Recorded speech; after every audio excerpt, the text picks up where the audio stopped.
Rate of change of momentum is equivalent to force. आप चॉइस फार्मूले से एक मतलब और निकाल सकते हो, टी यहाँ पे डिवाइड वहाँ पे जाएगा, एफ टी बराबर आया किसके, डेल पी के, यानी डेल पी बराबर आया किसके, फोर्स मल्टीप्लाई बाय टाइम के। ठीक है, इस फार्मूले, ये कहने को तो आपके सामने मैथ की ज़बान में एक फार्मूला लिखा हुआ है कि डेल पी बराबर एफ मल्टीप्लाई बाय टी, जो कि इसमें से आया है, लेकिन इस फार्मूले से फिज़िकल सेंस में हम बहुत सारे काम लेते हैं।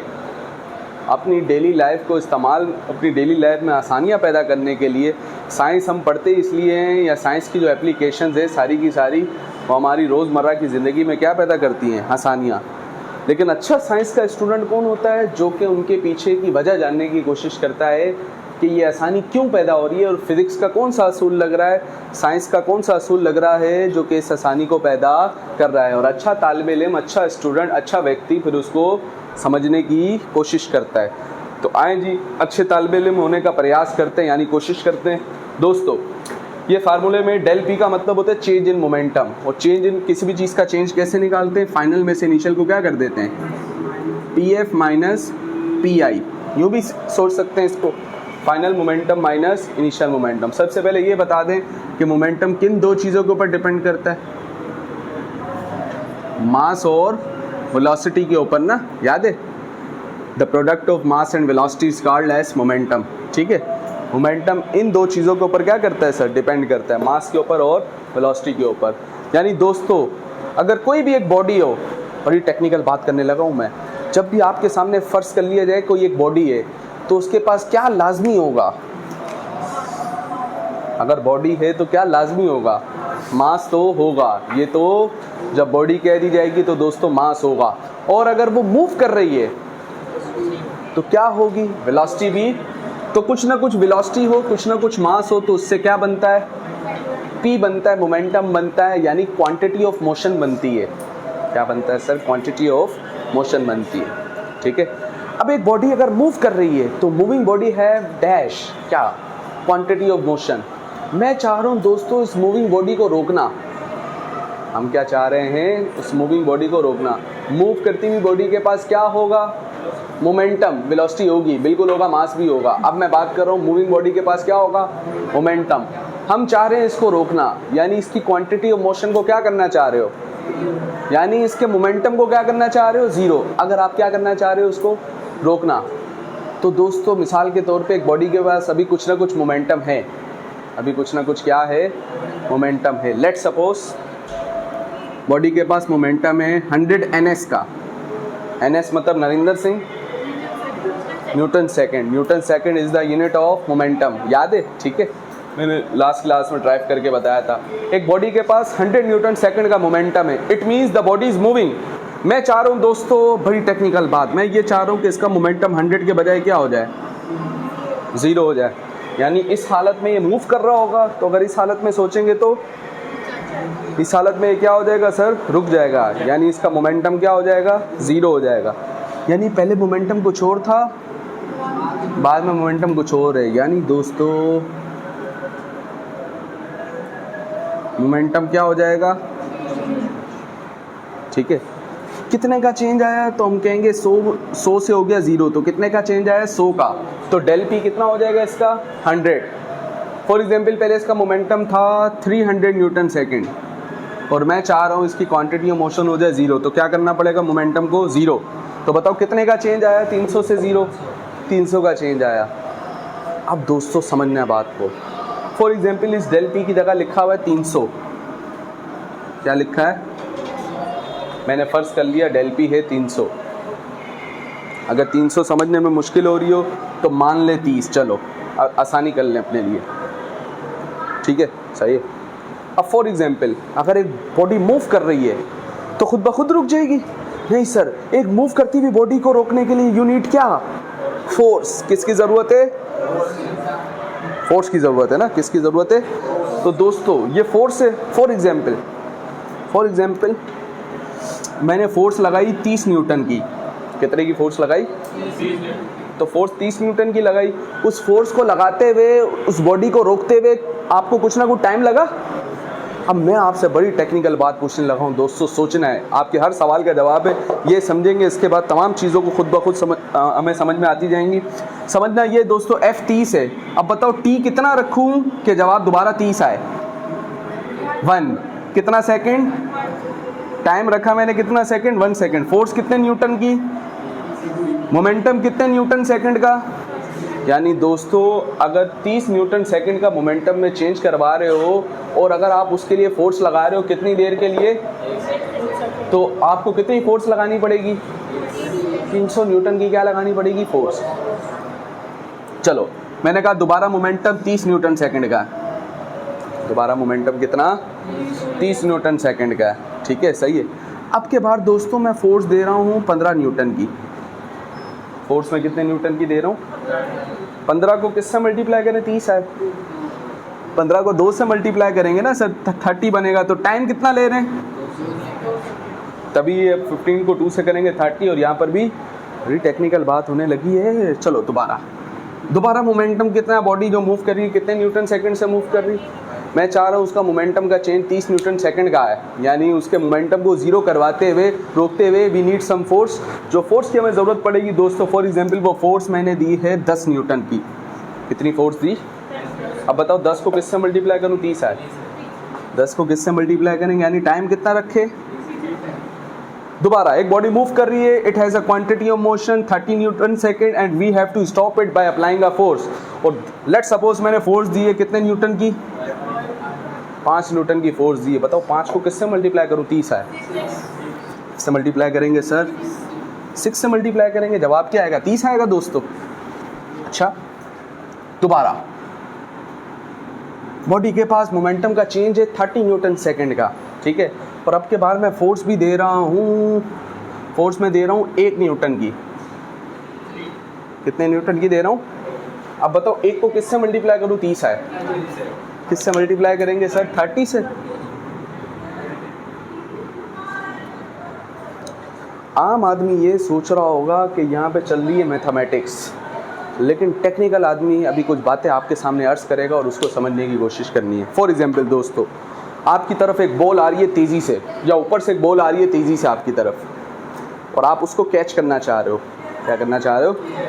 ठीक है, तो अगर मिसाल के तौर पे बॉल आ रही है और हम जंप मार के ऊपर की तरफ उसको कैच करने की कोशिश करेंगे, एक ये सिनेरियो समझो बात, बॉल ऊपर से आ रही है, आप जो है ना क्रिकेट खेल लें, बॉल ऊपर से आ रही है, बिरयानी की थैली नहीं आ रही है, ठीक है, ज़्यादा खुश होने की ज़रूरत नहीं है, ऊपर से आ रही है और आप क्या करेंगे? ऊपर की तरफ जंप मारते हैं। हालांकि आम हालात में फील्डर ऐसा करता नहीं है, तो आप क्या करते हैं? ऊपर की तरफ क्या मारते हैं? जंप मारते हैं। दोस्तों जब आप ऊपर की तरफ जंप मारते हैं, जब आप ऊपर की तरफ जंप मारते हैं तो वो बॉल आपसे टकराती है और ज़्यादा चांस है कि आप उस बॉल को क्या नहीं कर पाओगे। ऐसा है कि नहीं है? अभी इसके पीछे वजह जानने की कोशिश करते हैं। ज़्यादा चांस ये, और हमें ऐसा लगेगा एकदम बॉल हमारे हाथ से लगी और कहाँ गिर गई? नीचे। और सर जब हम ऐसा ऊपर की तरफ जा रहे होंगे तो हमें बॉल हमारे हाथ पे लगेगी और हमें फोर्स भी कैसी फील होगी? ज़्यादा। इसके बजाय यूँ हम अपनी जगह पे खड़े रहें और यूँ करके बॉल को क्या कर लें? कैच कर लें, तो हमें फोर्स भी कम फील होगी। आप ये बात मानते हैं? आओ ज़रा सोचते हैं दोस्तों। पहला सिनेरियो जिसमें एक बॉल आ रही थी और हम जंप मार के कहाँ जा रहे थे? ऊपर की तरफ। यूँ करके कैच पकड़ने की जब हमने कोशिश की तो हमें फोर्स क्या लगी? ज़्यादा, और जल्दी से बॉल हमारे हाथ से टकराई और कहाँ गिर गई? फोर्स लगी ज़्यादा। फोर्स क्या लगी? टाइम क्या लगा? कम। टाइम 1 सेकंड का लगा, नोट कर लिया। टाइम कितना लगा? 1 सेकंड का। दूसरे सिनेरियो में दोस्तों, पहले हमने बड़ी जंप लगाई थी कैच पकड़ने के लिए, अब हमने एक छोटी जंप लगाई, ऊपर की तरफ ऐसा किया, अब भी हमारे हाथ में फोर्स लगी, लेकिन अब के बाद फोर्स क्या लगी? कम लगी। 30 न्यूटन के बजाय कितनी लगी? और थोड़ी देर के लिए सोचो, जब आप पहले ऊपर की तरफ जंप मारते हुए, मैं जंप मार के तो दिखा नहीं सकता हूँ, जंप मारते हुए जब आप बॉल को पकड़ लेते तो बॉल तेज़ी से टकराई थी और गिर गई थी, लेकिन अब जब आपने यूँ करके पकड़ा तो बॉल आपके साथ थोड़ी देर ज़्यादा रही, तो अब टाइम क्या लगा आपको? ज़्यादा। 1 सेकंड के बजाय कितना लगा? ठीक है। इसके बजाय थोड़ी देर के लिए सोचो। फॉर एग्जाम्पल बॉल आ रही है ऊपर से, ठीक है, बजाय ये कि मैं बॉल ऊपर से नीचे आ रही है और मैं हाथ को यूं करके ऊपर करूं जिसमें पकड़ते हुए मुश्किल हो, मैं अगर यूं करूं, बॉल आए, ये आई, और बॉल जैसी इधर आए उसके बाद मैं ऊपर करने के बजाय मैं हाथ को कहाँ करता जाऊँ, ऐसा जैसे हम कैच पकड़ते हैं ना जब बॉल ऊपर से आती है, कभी भी आप फील्डर को कैच पकड़ते हुए देखिएगा, बड़ी टेक्निकल बात है कि जब बॉल उसके हाथ में आएगी तो वो यूँ करके नहीं, ऐसा नहीं करेगा, ऐसा तो बाद में खुशी से तो उछालेगा, लेकिन पकड़ने के बाद, उससे पहले जब बॉल आ रही होगी उसके हाथ में आई, ठीक है, तो ऐसा नहीं जब आ रही होगी आते सार वो यूँ कर रहा होगा, वो पकड़ के उसको यूँ ऐसा करके, वो बॉल समेत जो बॉल की फोर्स थी उसके असर को कम करने के लिए हाथ को कहाँ ले आया, नीचे, जिसकी वजह से जब बॉल उसके हाथ के साथ लगी रही, इधर भी बॉल इसके हाथ के साथ लगी रही, इधर भी बॉल, इधर भी, इधर भी, इधर भी, इधर भी फोर्स लगती जा रही है बॉल की तरफ से, और हाथ के साथ भी बॉल लगी रही है। अब उस बंदे को फोर्स क्या फील हो रही है, कम फील हो रही है, लेकिन अब उसके हाथ में जो बॉल का कॉन्टैक्ट टाइम है, जो जुड़ा हुआ टाइम है, वो टाइम क्या हो गया, बढ़ गया।